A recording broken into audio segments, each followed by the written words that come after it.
जय श्री कृष्णा। राधे राधे। प्रेम से बोलिए एकादशी माता की जय। आज आप सभी सुनेंगे चैत्र मास कृष्ण पक्ष पाप मोचनी एकादशी की कथा।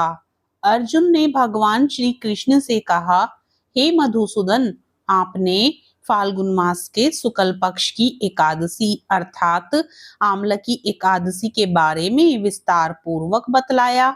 चैत्र माह के कृष्ण पक्ष में आने वाली एकादशी का क्या नाम है तथा उसकी विधि क्या है? कृपा करके आप मेरी बढ़ती हुई जिज्ञासा को शांत करें। भगवान श्री कृष्ण ने कहा, हे अर्जुन, चैत्र मास के कृष्ण पक्ष की एकादशी को पाप मोचनी एकादशी के नाम से जाना जाता है। एक बार की बात है, पृथ्वीपति राजा मानधाता ने लोमस ऋषि से यही प्रश्न किया था जो तुमने मुझसे किया है। अतः जो कुछ भी ऋषि लोमस ने राजा मानधाता को बतलाया वही मैं तुमसे कह रहा हूँ। राजा मानधाता ने धर्म के गुहातम रहस्यों के ज्ञाता महर्षि लोमस से पूछा, हे ऋषि श्रेष्ठ, मनुष्य के पापों का मोचन किस प्रकार संभव है? कृपा कर कोई ऐसा सरल उपाय बताएं जिससे सभी को सहज ही पापों से छुटकारा मिल जाए। महर्षि लोमस ने कहा, हे निरपति, चैत्र मास के कृष्ण पक्ष की एकादशी का नाम पाप मोचनी एकादशी है।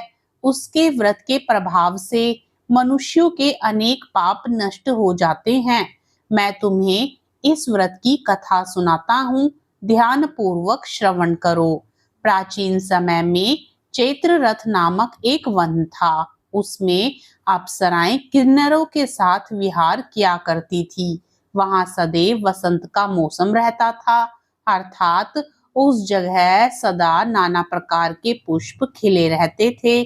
कभी गंधर्व कन्याएं विहार किया करती थी, कभी देवेंद्र अन्य देवताओं के साथ क्रीड़ा किया करते थे। उसी वन में मेधावी नाम के एक ऋषि भी तपस्या में लीन रहते थे। वे शिव भक्त थे। एक दिन मज्जू घोषा नामक एक अप्सरा ने उनको मोहित कर उनकी निकटता का लाभ उठाने की चेष्टा की। इसलिए वह कुछ दूरी पर बैठ वीणा बजाकर मधुर स्वर में गाने लगी। उसी समय शिव भक्त महर्षि मेधावी को कामदेव भी जीतने का प्रयास करने लगे। कामदेव ने उस सुंदर अप्सरा के भ्रू का धनुष बनाया, कटाक्ष को उसकी प्रत्यंचा बनाई और उसके नेत्रों को मज्जुघोषा अप्सरा का सेनापति बनाया। इस तरह कामदेव अपने शत्रु भक्त को जीतने को तैयार हुआ। उस समय महर्षि मेधावी भी युवावस्था में थे और काफी हष्ट पुष्ट थे। उन्होंने यज्ञोपवीत तथा दंड धारण कर रखा था। वे दूसरे कामदेव के समान प्रतीत हो रहे थे। उस मुनि को देखकर कामदेव के वश में हुई मंजू घोषा ने धीरे धीरे मधुर वाणी से वीणा पर गायन शुरू किया तो महर्षि मेधावी भी मंजू घोषा के मधुर गाने पर तथा उसके सौंदर्य पर मोहित हो गए। वह अप्सरा मेधावी मुनि को कामदेव से पीड़ित जानकर उनसे आलिंगन करने लगी। महर्षि मेधावी उसके सौंदर्य पर मोहित होकर शिव रहस्य को भूल गए और काम के वशीभूत होकर उसके साथ रमण करने लगे। काम के वशीभूत होने के कारण मुनि को उस समय दिन रात का कुछ भी ज्ञान न रहा और काफी समय तक वे रमण करते रहे। तदुपरांत मज्जुघोषा उस मुनि से बोली, हे ऋषिवर, अब मुझे बहुत समय हो गया है, अतः स्वर्ग जाने की आज्ञा दीजिए। अप्सरा की बात सुनकर ऋषि ने कहा, हे मोहिनी, संध्या को तो आई हो, प्रातःकाल होने पर चली जाना। ऋषि के ऐसे वचनों को सुनकर अप्सरा उनके साथ रमण करने लगी। इसी प्रकार दोनों ने साथ साथ बहुत समय बिताया। मज्जू घोषा ने एक दिन ऋषि से कहा, हे विप्र, अब आप मुझे स्वर्ग जाने की आज्ञा दीजिए। मुनि ने इस बार भी वही कहा, हे रूपसी, अभी ज्यादा समय व्यतीत नहीं हुआ है, कुछ समय और ठहरो। मुनि की बात सुन अप्सरा ने कहा, हे ऋषिवर, आपकी रात तो बहुत लंबी है। आप स्वयं ही सोचिए कि मुझे आपके पास आए कितना समय हो गया। अब और ज्यादा समय तक ठहरना क्या उचित है? अप्सरा की बात सुन मुनि को समय का बोध हुआ और वह गंभीरता पूर्वक विचार करने लगे। जब उन्हें समय का ज्ञान हुआ कि उन्हें रमण करते 57 वर्ष व्यतीत हो चुके हैं, तो उस अप्सरा को वह काल का रूप समझने लगे। इतना ज्यादा समय भोग विलास में व्यर्थ चला जाने पर उन्हें बड़ा क्रोध आया। अब वह भयंकर क्रोध में जलते हुए उस तप नाश करने वाली अप्सरा की तरफ भ्रकुटी तान कर देखने लगे। क्रोध से उनके अधर कांपने लगे और इंद्रियां बेकाबू होने लगी। क्रोध से थरथराते स्वर में मुनि ने उस अप्सरा से कहा, मेरे तप को नष्ट करने वाली दुष्टा, तू महापापिन और बहुत ही दुराचारिणी है। तुझ पर धिक्कार है। अब तू मेरे श्राप से पिशाचनी बन जा। मुनि के क्रोधयुक्त श्राप से वह अप्सरा पिशाचिनी बन गई। यह देख वह व्यथित होकर बोली, हे ऋषिवर, अब मुझ पर क्रोध त्याग कर प्रसन्न होइए और कृपा करके बताइए कि इस श्राप का निवारण किस प्रकार होगा।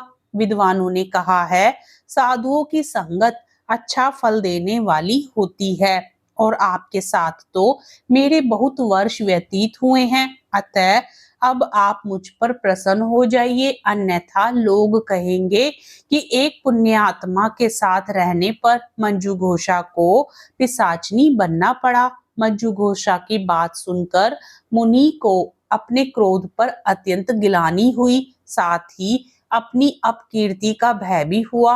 अतः पिशाचिनी बनी मंजू घोषा से मुनि ने कहा, तूने मेरा बड़ा बुरा किया है, किंतु फिर भी मैं तुझे इस श्राप से मुक्ति का उपाय बतलाता हूँ। चैत्र मास के कृष्ण पक्ष की जो एकादशी है, उसका नाम पाप मोचनी है। उस एकादशी का उपवास करने से तेरी पिशाचनी की दह से मुक्ति हो जाएगी। ऐसा कहकर मुनि ने उसको व्रत का सब विधान समझा दिया।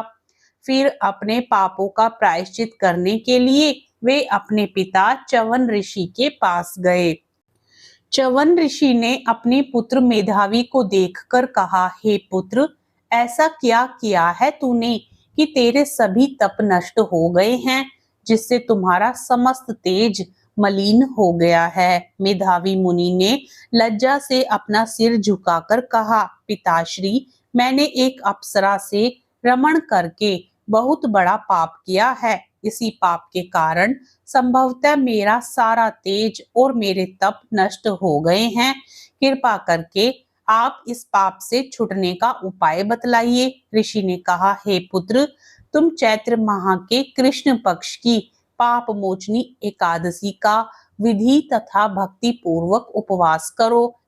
इससे तुम्हारे सभी पाप नष्ट हो जाएंगे। अपने पिता च्यवन ऋषि के वचनों को सुनकर मेधावी मुनि ने पाप मोचनी एकादशी का विधि पूर्वक व्रत किया। उसके प्रभाव से उनके सभी पाप नष्ट हो गए। मंजू घोषा अप्सरा भी पाप मोचनी एकादशी का उपवास करने से पिशाचनी की दह से छूट गई और पुनः अपना सुंदर रूप धारण कर स्वर्ग लोक को चली गई।